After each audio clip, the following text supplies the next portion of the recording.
Okay, mga kabukid. So,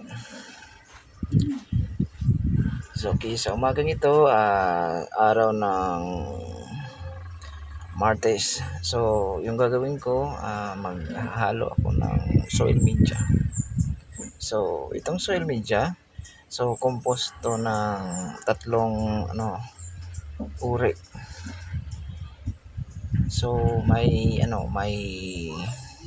carbonized rice hull, at saka garden soil, at saka organic. So yan yung pinaghalo ko. So yung mixture ko dyan 40 20 40. So yun yung mixture ko. So yung ginagawa ko dyan guys, binibistay ko para mas smooth, walang mga debris na abala sa tubo ng ugat ng mga seedling. So ngayon, dahil nahirapan ako sa yuyo ko, tinalian ko para nakatayo lang ako guys. So yun. So ngayon, yan na sit up ko na. So medyo yung idea na yan, medyo mas madali para sa akin. Ngayon guys, so yung ginagawa ko ngayon, preparation ko yan sa vegetable production namin. So yung itatanim ko mamaya yung may eggplant, talong, sili, kamatis, at saka yung siling manghang, may naman pang sigang. So yan, inahalo ko na guys. Saan yung tamaya da papahumay? Yan, medyo nahihirapan ako sa paghahalo kasi mano-mano kong inahalo talaga yung lupa para talaga ma-incorporate totally yung soil media para maging maayos yung tubo ng benih ko. Yan, yung anak ko tumulong din sa akin, mga kabukid.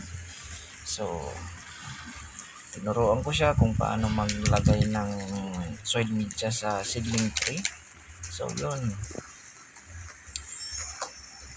napakagaling, napakabilis matuto. So ngayon, yan, pangalawang subok niya. Yun, tingnan nyo guys, mga kabukid. So madali lang. Siya nga pala mga kabukid, ito pala yung mini greenhouse ko. Yan, yung mini greenhouse ko. Ngayon, nagpupunla na ako ng Calixto F1 na talong. So 1,500 yan na buto. Bali 5 pakete yung binili namin. So ngayon, bawat yung strategy ko sa pagsisidling, sa pagpupunla ng buto, bawat butas isa lang yung nilalagay ko para masigurado na yung tubo, mga kabukid, ay healthy yung punla. So pasensya na mga kabukid, malikot kasi yung aking cameraman, yung anak ko yan.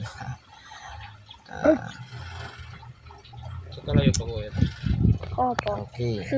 So maingat kung nilalagay bawat isa ng buto para sigurado hindi magka doble-doble yung nilalagay kong mga buto. Okay. Siya nga pala, yan na. Fast forward, nalatag ko na yung mga nilagyan ko ng buto, pinunla ko. So yan na yung resulta. So naanohan ko na yan, na diligan. Yan na. So, yung ginawa kong social media, kung ano lang yung available dito sa bukid. Hindi na ako naghanap ng kung ano pa man yung ginagamit ng iba. So, importante tumubo ng maayos yung punla namin para siguradong may ani. Ano? So, yung pagtataniman pala namin guys, ano yan, almost 2 hectare. So, hindi pa kami makapag mga kabukid, hindi pa kami makapag para arado sa traktor kasi medyo maputik pa.